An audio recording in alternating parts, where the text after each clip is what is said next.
ఓం శ్రీ స్వామియే శరణయ్యప్ప. స్వామి శరణం స్వామి. ఆ, మీరు హైదరాబాద్ లో చాలా సంవత్సరాలు తింటున్నారు కదా స్వామి. అవును స్వామి.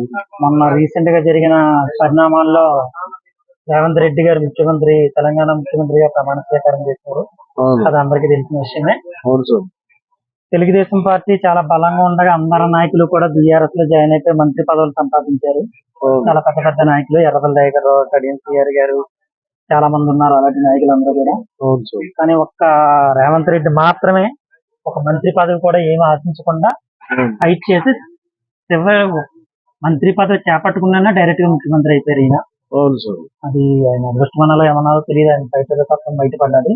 అవును అట్లా బీఆర్ఎస్ పార్టీ ఓడిపోవడానికి కారణాలు రేవంత్ రెడ్డి. ఎందుకంటే గత 6 నెలల్లో మనం చూసుకుంటే కాంగ్రెస్ కంటే కూడా బలంగా బీజేపీ ఉంది. అవును ఒక స్వామి. మునుగోడు ఉప ఎలక్షన్లు గానీ, వేరే ఎంపీ సీట్లు 4 గెలవడం గానీ, నిజామాబాద్, కరీంనగర్ ఇలాంటి చోట్ల బీజేపీ కాంగ్రెస్ కంటే గట్టిగా బీజేపీ బీఆర్ఎస్ కి ఫైట్ జరిగింది. ఫైట్ చేయగలిగింది. కానీ ఒక్క 6 నెలల్లో అవును ఒక్క స్వామి. రేవంత్ రెడ్డి పిసిసి అవగానే మొత్తం ఈ ఎలక్షన్ ముందరే ఎందుకు ట్రెండ్ మారి రేవంత్ రెడ్డి ఎలా సీఎం కాగలిగారు.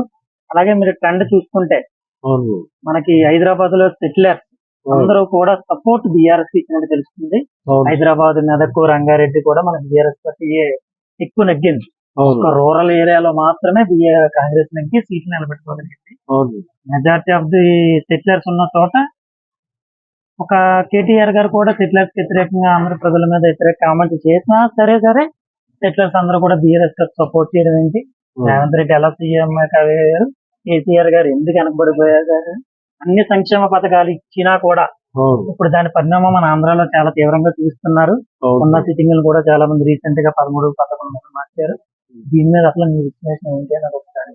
విశ్లేషణ ఏంటంటే స్వామి, ఇప్పుడు కేసీఆర్ టిఆర్ఎస్ పార్టీ ఫస్ట్ దాన్ని బీఆర్ఎస్ చేశారు.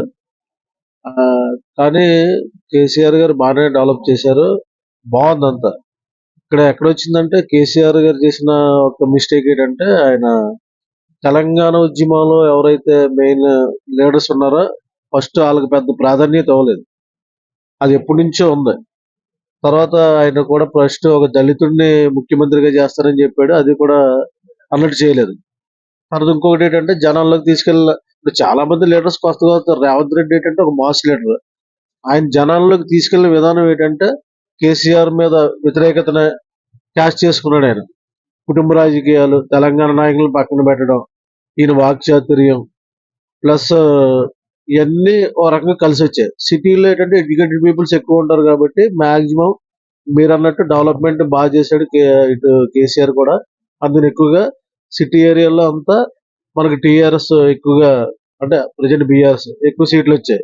విలేజ్ లో అంత సిటీ అంత ఎంప్లాయీస్ కానీ ఎడ్యుకేటెడ్ పీపుల్ కానీ ఉంటారు. వేవ్ అంతే, ఆ వేవ్ అలా వచ్చింది. అది కూడా రేవంత్ రెడ్డికి అనుగుణంగా ఈ మధ్య కాలంలో కేసీఆర్ కి సమాధానం చెప్పి అంత పవర్ఫుల్ గా మీడియాలో మాట్లాడే వ్యక్తి రేవంత్ రెడ్డి. జనాలు కూడా ఇదంతా ఈడైతే కొంచెం సరైన లీడర్ అని, ఎవరైతే కేసీఆర్ కి వ్యతిరేకత ఉందో తెలంగాణ ఉద్యమం లీడర్స్ కానీ స్టూడెంట్స్ కానీ అందరూ రేవంత్ రెడ్డిని సపోర్ట్ చేశారు. దానివల్ల రేవంత్ రెడ్డి అంచెలంచెలుగా ఎదిగిన వ్యక్తి. ఆయన కూడా కష్టపడి పాలిటిక్స్ లో పైకి వచ్చాడు. వ్యక్తిగతంగా మంచోడే, పట్టుదల ఉన్న వ్యక్తి. అందుకని కాంగ్రెస్ అన్నది నేషనల్ పార్టీ కాబట్టి వాళ్ళు మాక్సిమం సీనియర్స్ కే రెస్పెక్ట్ ఇస్తారు. కానీ ఇప్పుడున్న పరిస్థితిని బట్టి రేవంత్ రెడ్డి ఒక సెంటర్ ఆఫ్ ది అట్రాక్షన్ అయిపోయాడు పార్టీ మొత్తానికి. అలాంటి వ్యక్తి ఇప్పుడు సీఎం అవ్వకుండా వేరే ఎవరికి ఇచ్చినా సరే ప్రజలు మెయిన్ హర్షించరు. అందుకని అక్కడ ఏం జరిగిందంటే, ప్రజల్లో మళ్ళీ రెవల్యూషన్ రాకుండా ఉండాలంటే రేవంత్ రెడ్డిని చేయడం ఉత్తమం అని సీనియర్ లీడర్లకి సోనియా గాంధీ, రాహుల్ గాంధీ గారు అందరూ కూడా నచ్చచెప్పి రేవంత్ రెడ్డి గారికి ఇవ్వడం జరిగింది. ఎనీహౌ ఎవరికి ఇచ్చిన లీడర్షిప్ రేవంత్ రెడ్డి గారు కానీ దీన్ని సక్రమంగా వినియోగించుకొని మళ్ళీ మన ఆంధ్ర పాలిటిక్స్ లాగా అటు కక్ష సాధింపు చర్యలు అలాంటివి కాకుండా ప్రజలకి, తెలంగాణ ప్రజలకు ఉపయోగపడేటట్టుగానే ఆయన రూలింగ్ చేస్తే చాలా బాగుంటది. ఎందుకంటే యాక్చువల్ గా తెలంగాణలో టిఆర్ఎస్ కంటే ముందు కాంగ్రెస్ పార్టీ రావాలి. ఎందుకంటే సోనియా గాంధీ కాంగ్రెస్ ఇచ్చింది కాబట్టి, సోనియా గాంధీ తెలంగాణ ఇచ్చింది కాబట్టి మన ఆంధ్రాలో ఎప్పుడో తుడిచిపెట్టిపోయింది. ఎందుకు మనల్ని విడదీశారు కాబట్టి మన వాళ్ళకి కోపం కాంగ్రెస్ అంటే. కానీ తెలంగాణ ప్రజలు న్యాయం చేయాలి. కానీ దాన్ని కేసీఆర్ ఉద్యమం చేసి దాన్ని బీటౌట్ చేసి సోనియా గాంధీని కూడా నమ్మించి కేసీఆర్ గారు ద్రోహం చేశారు. పార్టీని విలీనం చేస్తారని అని చెప్పి ఆయన సొంతంగా పార్టీ పెట్టుకొని ఇటు కాంగ్రెస్ లో చేరకుండా ఆయన ఇండివిజువల్ గా పాలిటిక్స్ ప్లే చేశాడు, తెలివైనవాడు కాబట్టి కేసీఆర్. అది ఎంతగానో భగవంతుడు ఉంటాడు కదా స్వామి. ఇప్పుడు ఒక న్యాయం అన్నది ఉంటది కాబట్టి జనాల్లో కూడా అదే అబ్జర్వ్ చేశారు. ఒక పక్కన రేవంత్ రెడ్డి గారు కలిసి రావడం వల్ల జస్ట్ కాంగ్రెస్ రూలింగ్ లోకి వచ్చింది. రూలింగ్ వచ్చి ఇచ్చేసింది సార్.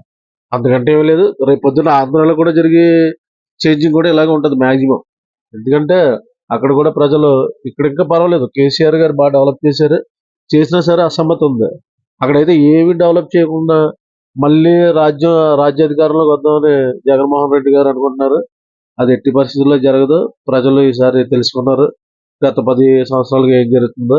అక్కడ కూడా మార్పు కోరుకుంటున్నారు. తప్పకుండా మార్పు అక్కడ కూడా వస్తుంది అనుకుంటున్నాం. ఎందుకంటే ఇటు టీడీపీ జనసేన కూడా కలిసి ప్రయాణిస్తున్నాయి కాబట్టి అక్కడ కూడా రాజకీయాల్లో తప్పకుండా మార్పు వస్తుందని అనుకుంటున్నాం మేము.